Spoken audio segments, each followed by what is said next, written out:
ஒரே கல்ல 2 மாங்க அடிப்போம். அங்க போய் திருப்புகழ் சொற்பொழிவு, கந்தர் அலங்கார சொற்பொழிவு, கந்த புராணம் அப்படின்னு பேசிட்டு இருந்தேன். இவரு போன் பண்ணி, தனபால் சார் தம்பி இங்க வந்து பேசுங்க சார், நான் கந்த புராணம் பேசுறேன். நான் எப்படி உங்க சொந்த புராணத்தை பேசுங்க தம்பி அப்படின்னு எனத்த பேசுறது அப்படின்னு. இப்பதானே கல்யாணம் ஆயிருக்கு, அந்த ஒரு கேப் எனக்கு பகிர்ந்துருச்சு. ஆமாங்க அப்படின்னு. இதுக்கு முன்னாடி பொண்ணு தேடினீங்க இல்லையா, அதெல்லாம் கொஞ்சம் சொல்லுங்க தம்பி அப்படின்னாரு. அதனால இருந்து தொடங்கலாம்னு நினைக்கிறேன். நான் வந்துங்க தமிழ் வாத்தியார்.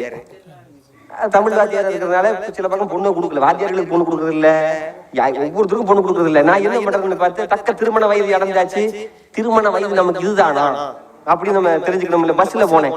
பஸ்ல போகும்போது பெண்களின் திருமண வயது 21 போட்டிருந்தாங்க. அதுக்கப்புறம் எல்லா பஸ்லயும் தேடி பார்த்தா ஆண்களுக்கு திருமண வயது எங்காவது போட்டிருக்காங்களா? இல்லவே இல்லை. ஆசமா போகேன் அப்படின்னு நினைச்சுக்கிட்டு என்ன பண்றது, இலக்கியத்தை எடுத்து பார்ப்போம் அப்படின்னு சொல்லிட்டு கம்பராமாயணம் எல்லாத்தையும் பார்த்தேன். அதுல பார்த்தா